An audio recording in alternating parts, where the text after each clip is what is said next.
বর্তমানে স্ত্রীর আদর থেকে বঞ্চিত হাজারো পুরুষ, শুধুমাত্র মোবাইলের কারণে। পাশের বালিশে শুয়ে থাকা মানুষটার উষ্ণতার চেয়ে হাতের মুঠোয় থাকা শীতল যন্ত্রটা যখন বেশি আপন হয়ে ওঠে, তখন বুঝতে হবে সম্পর্কটা আর দুজনের নেই।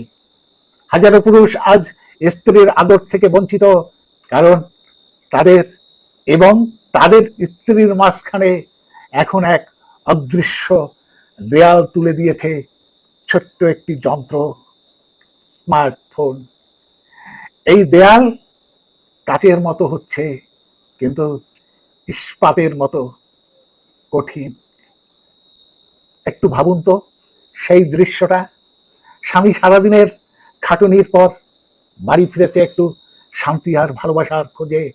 সে চায় তার প্রিয়তমা স্ত্রীর হাসি মুখ দেখতে, দিনের গল্পগুলো শুনতে। কিন্তু কিন্তু ঘরে ঢুকেই সে দেখলো স্ত্রী সোফায় বসে আছে ঠিকই, কিন্তু তার পৃথিবী জুড়ে তখন ফেসবুকের নিউজ ফিড। চোখ স্ক্রিনে আটকে আছে, আঙুল চলছে দ্রুত গতিতে। কোন কোন সেলিব্রিটির ঘরে কি হলো, কোন নায়িকার নতুন পোশাক, বা কার সাথে কার বিচ্ছেদ হলো, এইসব অপ্রয়োজনীয় তথ্য তার কাছে স্বামীর উপস্থিতির চেয়েও বেশি গুরুত্বপূর্ণ হয়ে উঠেছে। স্বামীর ক্লান্ত স্বরের কেমন আছো প্রশ্নের উত্তরে সে হয়তো না তাকিয়েই একটা দায়সারা জবাব দেয়, ভালো। কিন্তু তার মনোযোগ কেড়ে নেয় অন্যের সাজানো সংসারের ছবি, অন্যের দামি উপহার, সুন্দর ঘোরার জায়গায় ছবি দেখে নিজের অজান্তেই সে এক অদৃশ্য তুলনা শুরু করে দেয়।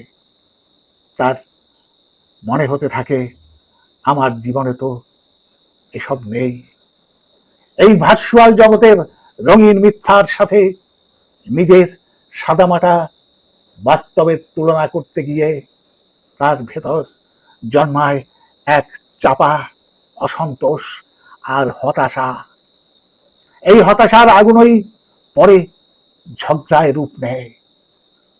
সামান্য কথাতেই সে স্বামীকে বলে বসে, তুমি আমার জন্য কি করেছ। এভাবেই অন্যের সুখী সংসারের অভিনয় দেখতে দেখতে নিজের সাজানো সংসারকে সে অশান্তির আগুনে জ্বালিয়ে দেয়। আজ এই পর্যন্ত, আবার দেখা হবে পরবর্তী কোনো এপিসোডে। লক্ষ্য রাখুন রাত্রির সংলাপে। ধন্যবাদ।